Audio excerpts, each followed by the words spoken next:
हजार लक्ष हजार कोटी टका दाबी आम नुहे तेणु सरकार जी पैसा दौरान जदि पिला सीधा सड़क पैसा दिंते ताले कौन समस्या होतानी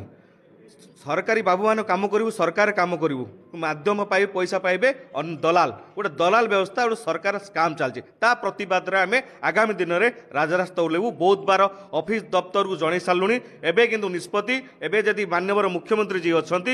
बहुत बार सहित आमर आपस आलोचना देखा साक्षात आलोचना सरला आम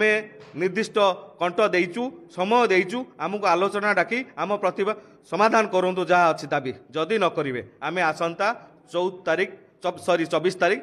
राजधानी गांधी मार्ग को आसबू आउ युव शक्तिर शक्ति प्रदर्शन करूँ। आमर तीनोटी दाबी अच्छी प्रथम दाबी हूँ जो मैंने छटई होती से पुनः निजुक्ति दि जाऊ एवं छटई को बंद करा जाऊ।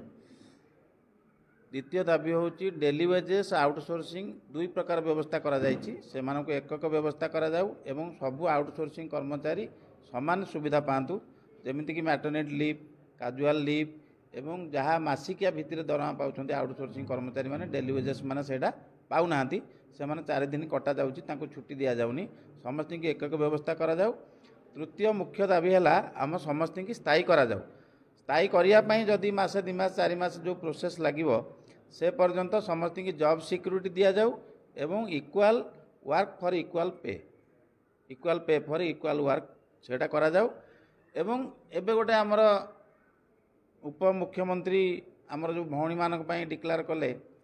जो पीरियडिकल लीव सेटा भी आउटसोर्सिंग भौणी माने पाउनाहांती जो माने डेली वेजेस रे अछंती समस्त की समान सुविधा दिया जाऊ। आमर ये तीनोटी मुख्य दाबी सार कहले आसंता काली सबु जिलापाल माध्यम मुख्यमंत्री उद्देश्य 11टा समय मेमोरांडम दिया जिवो 17 रु 21 कला ब्याच परिधान करी काम करिवे निरवतार सहित एवं 24 रु गांधी मार्ग रे अनिर्दिष्ट काल पर्यंत आंदोलन करा जिवो जे पर्यंत दाबी पूरण होई नाही। ओडिशा सरकारी आउटसोर्सिंग कर्मचारी महासंघ आपण मन जानिचंती जे आमे दीर्घ अनेक वर्ष धरी विभिन्न समय रे शांतिपूर्ण गणतांत्रिक आंदोलन करुचु ओडिशा रे काम करुथिबा लक्ष लक्ष असहाय आउटसोर्स कर्मचारी पेट पाचड़ दायरे विगत सरकार आमर 2टी दफारे 25-50% बढ़ई तले जहाँ अद्यावधि अनेक विभाग को मिली नहीं से कथा आम बारंबार सरकार को नुआ सरकार को आकुल आवेदन करी आसुचु।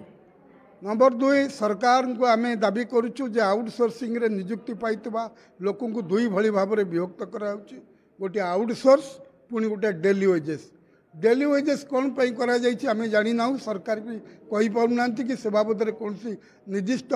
निर्देशावली नथला बेले सरकार मन इच्छा आम लोक मान को 2 प्रकार व्यवहार कर सबुठारु मुख्य दाबी आमको स्थायी करा जाऊ। आपण माने अतीत बैकडोर आसतबा आडहक एम्प्लॉय मान को स्थायी कले आपण माने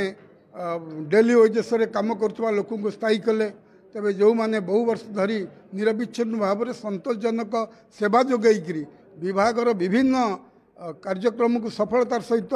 परिपृष्ट करुछंती सेमान को स्थायी करिबारे सरकार तारतम्य कहीं आम मुख्यमंत्री की देखा करूँ बहु बार देखा करूँ मुख्यमंत्री पर आलोचना दाबी करूँ किसी फल होना मुख्यमंत्री आमको जो मान विरुद्ध अभियोग जो माने आम काम प्रतिबंधक होती आमको आलोचना करे दौना से हाथ कागज बढ़े मुख्यमंत्री नीरव रही जाऊँ जहाँफल आम न्याय पाऊनी। तेणु आसंता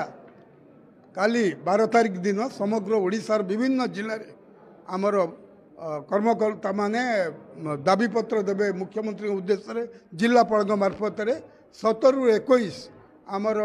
कला ब्याच परिधान हम एवं 24 रे विशाल गण आंदोलन हम से आंदोलन एक प्रभावी आंदोलन हम जो आंदोलन